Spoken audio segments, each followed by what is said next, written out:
Donc ça va permettre d'utiliser vraiment ces moments pour voir comment vous pouvez tourner votre regard vers l'intérieur. Hein, c'est toujours cette notion d'équilibre entre l'extérieur et l'intérieur. Comment est-ce que je trouve l'équilibre entre, bon, j'ai les pieds sur terre et puis j'ai un petit peu la tête dans les étoiles, histoire de rêver, d'imaginer.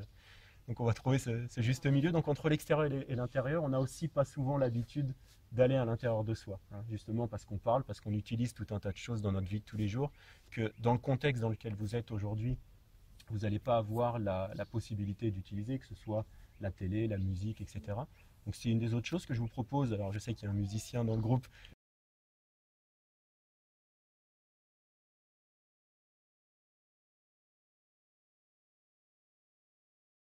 Donc ce que je vous propose, c'est ça par rapport à ces éléments-là.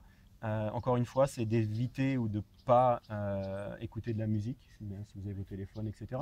C'est pas que je vous le mets comme une règle, hein, c'est quelque chose que je sais qui va vous faire aller vers l'extérieur, alors que le but c'est d'aller à l'intérieur. Dans l'absolu, je vais vous dire pourquoi on va dans ces directions-là. Si on va dans la partie absolue, on va dans une cave, on reste en silence, on mange presque pas ou pas, pendant des semaines et des mois. J'ai fait ça dans certains monastères et je sais les bénéfices que ça a. Aujourd'hui, je ne vais pas vous proposer ça, de faire ça pendant 5 jours. Même si, peut-être que ce serait beaucoup plus efficace que ce qu'on va faire. Mais ce serait trop en dehors de votre fonctionnement. Donc j'essaie de trouver un juste milieu entre comment est-ce que je vous permets d'aller à l'intérieur avec des outils, avec des choses qui vous permettent ça. Donc le moins de dispersion possible. Voilà, on va aller s'éclater, on va faire du kayak, on va discuter, on va avoir des bons moments, tu vois. Mais si on peut limiter d'une certaine manière certaines des choses, et la musique fait partie, pour donner un ordre d'idée, les moines bouddhistes ont 227 règles à respecter. Et dans les 10 premières, la musique fait partie des 10 premières règles. Ça te donne juste, tu vois, une proportion de qu'est-ce que ça fait dans l'esprit. C'est-à-dire qu'ils n'en écoutent pas? Ils n'écoutent pas de musique. Ça fait partie de leurs règles. Quand tu deviens moine, tu prends l'engagement de ne pas écouter de musique. Après, il y a des chants. Ils chantent, mais c'est les écritures qui chantent. Et puis, ça dépend du bouddhisme dont on parle. Alors, on pourra en parler s'il y en a de vous qui sont intéressés, mais il y a en gros 7 ou 8 types de bouddhisme dans le monde qui sont vraiment établis. Et puis, il y a la voie des anciens qu'on appelle Theravada, qui n'est pas du tout développée en France. En Europe, il y a quelques centres, où là, c'est la partie la plus extrême, mais dans le sens où ils respectent simplement les écritures de ce qu'aurait dit le Bouddha.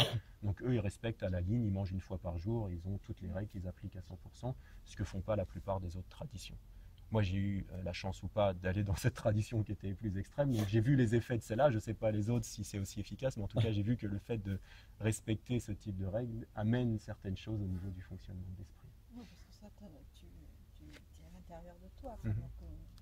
C'est contradictoire parce que moi je pense qu'il y a trop de règles et je veux laisser, et pas parce que ça contrôle ta vie parfois. Moi je suis le premier rebelle à fonctionner comme toi. C'est-à-dire que j'ai jamais travaillé dans le système de manière classique, jamais travaillé pour un employeur, enfin 2 mois ici et là. J'ai toujours été contre la société, contre les règles de la société. Et ce que je me suis rendu compte avec ce type de pratique, c'est qu'il y a des règles qui te permettent d'être beaucoup plus libre que s'il n'y avait pas ces règles-là. Si tu t'imposes par exemple à toi de ne pas manger après une certaine heure, ça fait partie de ce que je vous disais par exemple avec le jeûne intermittent, ce qu'on va faire, c'est qu'on va manger le petit déjeuner, manger le déjeuner de manière classique entre 1h, 2h, 3h de l'après-midi, avoir une petite collation probablement dans l'après-midi, mais les 2 repas du petit déjeuner et du déjeuner, vous vous apportez ce qu'il faut au niveau des nutriments, au niveau de l'alimentation. Et donc on va arrêter de manger vers 3, 4, 5 heures selon les jours, selon les programmes, ce qu'on va faire. Et le simple fait de mettre une limite, de se dire voilà, après 4 heures de l'après-midi, je ne mange pas, ça te permet de te libérer mentalement de cette attente, de cette émotion, de cet attachement, de la pensée à qu'est-ce que je vais manger, comment est-ce que je vais passer le temps à ce moment-là avec mes amis, ou tu vois, de discuter. Et il y a tout un tas de choses qui sont reliées à l'alimentation. Plus pratique. C'est plus pratique. Des idées pratiques. Ouais. Par exemple, moi, le détachement que ça m'a apporté, par exemple, avec la nourriture, c'est j'ai pas ce stress, par exemple, qu'Ashton a à qu'est-ce que je vais manger, de penser tu vois, au repas, qu'est-ce que j'ai envie de manger, etc. Moi, ça me pose pas de problème. J'ouvre le placard, j'ai faim, je mange qu'est-ce qu'il y a dans le placard. Tu vois, non, mais c'est stress. Hein? C'est du stress mental. Penser sur quoi je vais manger et avec qui, c'est stress. C'est du stress. Ah oui. Si tu penses à quelque chose dans le futur, tu n'es pas dans le moment présent, tu ne profites pas de l'instant. Et ton cerveau il est en agitation. Donc ça veut dire que tu n'es pas dans un moment où tu es serein, tranquille, à penser entre guillemets à rien, ou en tout cas d'être présent dans ce qui se passe là maintenant. Parce qu'il y a quelque chose qui se passe dans le futur.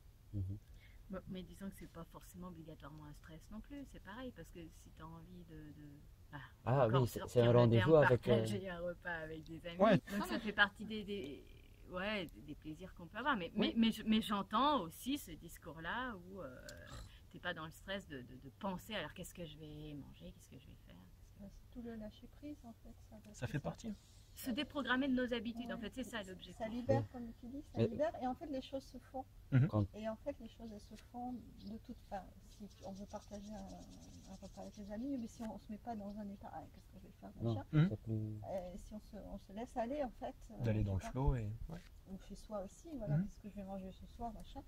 Non, on laisse les choses arriver. Enfin, moi, je sais pas, je trouve que j'ai ça en ce moment. Ouais. En fait, voilà. Un je peu laisse plus ça. de... Ouais, de lâcher prise, Ouais. de faire mais ce qui, Ce mais qui- ça ce se passe. qui est. Les choses arrivent, Mhm. en fait. Elles se font d'elles-mêmes. Et ça apporte justement beaucoup de sérénité, le fait Oui, que... parce qu'on n'est pas dans le mental, en Mhm. fait, mais dans le... Je sais pas, dans le ressenti, Ouais. dans le vivant, quoi. C'est hyper dur d'être dans le moment présent. Oui, C'est- dans le moment présent. J'ai l'impression que c'est Ouais, un c'est- travail de chaque instant. C'est énorme. Parce que C'est énorme. je me dis des fois, moi, attends, je respire, 2 secondes après, hop, tu penses à autre chose. Machin. Ah non, non, mais attends, j'avais dit que je voulais respirer pendant 5 minutes. Mais c'est un truc oui, de c'est sûr, malade, c'est quoi. pas C'est toujours hyper évident. compliqué. Hein. Ouais. Sur le Ah, travail. franchement. Et c'est pour ça que si en plus on n'utilise pas certaines règles, certaines structures, le cerveau, il est constamment en train de penser à quelque chose. Au niveau scientifique, ils disent qu'on a en moyenne 50 000 pensées par jour. Donc, si vous enlevez les heures de sommeil, c'est chaque seconde, le cerveau il est en train de penser à quelque chose. Ça vient, ça part, ça vient, ça part, ça vient, ça part, à chaque instant. Moi qui ai eu la chance d'aller dans des états de méditation où il n'y a pas ça, je peux vous assurer que c'est du stress, c'est de la souffrance. Quand tu vois la différence entre un état dans lequel tu es vraiment serein où il n'y a pas ça, et le moment où ces pensées reviennent. C'est une souffrance énorme de voir ces pensées. Donc naturellement, tout ce qu'on fait, on va vers le plaisir ou on rejette la souffrance. D'accord ? Toutes les choses qu'on fait. Sauf que des fois, on ne sait pas qu'est-ce qui nous donne du plaisir et qu'est-ce qui nous crée de la souffrance. Mais le moment où tu as fait une expérience, que tu sais que ce que tu fais, ça te donne de la souffrance et que si tu fais autre chose, tu vas avoir plus de plaisir ou plus de bonheur, tu vas naturellement te diriger vers ça. Si tu te sens mieux à pas fumer, mentalement, physiquement, tu ne reprendras pas. Si tu passes des semaines à souffrir à cause de la cigarette, tu vas reprendre la cigarette. Avec la nourriture, c'est la même chose. Si on a plus de plaisir à manger que de ne pas manger, c'est pour ça qu'on y va. Je travaille beaucoup avec des personnes qui font des régimes. C'est un secret. Hein. Le jour où ils ont plus de souffrance avec leur poids qu'avec la nourriture, elles arrêtent de manger et elles perdent du poids. C'est des clics. Il y a trop de souffrance là dans mon poids. C'est plus comparé. Le plaisir que j'avais avant, bah là la souffrance elle est plus grande. Hop, je perds du poids. Tant qu'il n'y a pas ça, ça marche pas. C'est valable pour tout. C'est valable pour tout, c'est tout ce qu'on fait. Après, il faut arriver à être conscient.